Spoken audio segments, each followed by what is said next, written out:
Patty is here, brought to you by Pet Pals TV, along with Tom Dock of Noah's Animal Hospitals, and we're talking about dangerous doses and dogs. We already know illicit drugs can be harmful to humans. They can also be fatal to dogs. So what is spurring this conversation? Is this happening a lot? So it is, as we see different things happening with recreational drugs, especially THC products like marijuana and CBD and things like that. We're starting to see more problems with our pets. But what really prompted the thought with this story was a really cool case we had in the emergency room where this dog presented literally flat out breathing, steady heart rate, but just non-responsive altogether. And I think in a few minutes we're going to have video, but that was an overdose of fentanyl. The dog had actually gotten into fentanyl in the person's home. And as you'll watch here, the veterinarian, you can see the blue-handed glove there, is actually giving Narcan intravenously to the dog. It's called Narcan. Okay. So this is what police and first responders carry for human overdoses. Yeah, exactly. And so we talked to this person. She finally admitted after about 15 minutes, and boom. Hello, he's Hi, awake. I'm here. Oh, my. And this little guy right here, he ate about 11 edible cookies that was laced with THC. Oh, no.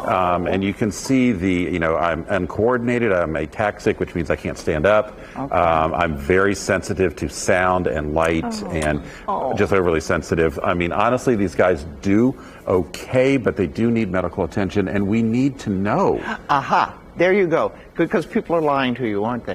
Well, they don't want to admit. They don't want to admit.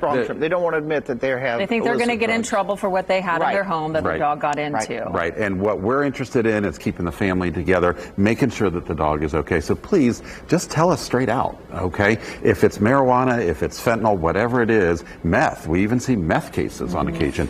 Hey, let's figure this out so we can treat your dog and keep you guys together. Do you have any kind of responsibility to report that? That's what I was just going to ask. Yeah, do you report So I don't believe veterinarians are required here in the state of Indiana to report that. So you treat the dog and move on. Hopefully there are also lessons learned after that. And in this case with the pit bull, we did talk with the owner because there was a 4-year-old child in the household, and that would have been an entirely different story had the child gotten it instead of the dog.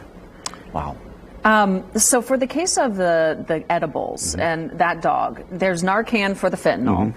Was that just a matter of timing, waiting out and observing, making sure he was okay? Or how do you treat that? In some cases, yes.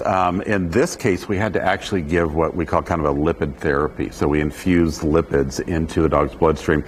THC loves fats, and so it binds onto that, and we're able to clear it out of our body.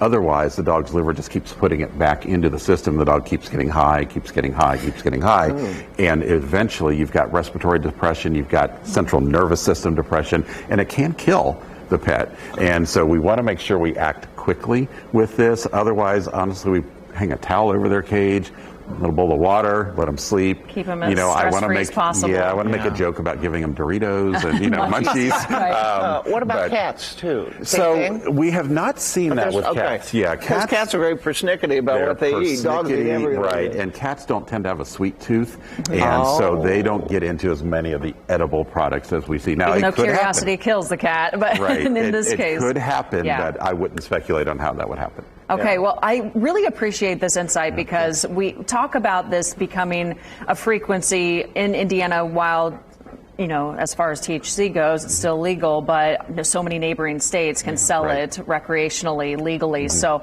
there is more prevalence of it in our state. So to know that this is happening for the pet side of your family as well is very valuable. Absolutely. Thank you guys so much. Thank you. Thank you. Of course, you can tune into Pet Pals TV every Saturday morning at 10:30 right here on Wish TV. You can also go to petpalstv.com. And we've got mini horse and big horse. Our cowboy correspondent, George Millay, talks about some really big horses. And then Steve Schweitzer talks to the winner of the Conservation Prize for the Indianapolis Zoo. Oh, that's great. And he's into penguins. Kind of the way I walk, Yeah. That's penguins. All right. Excellent. Okay.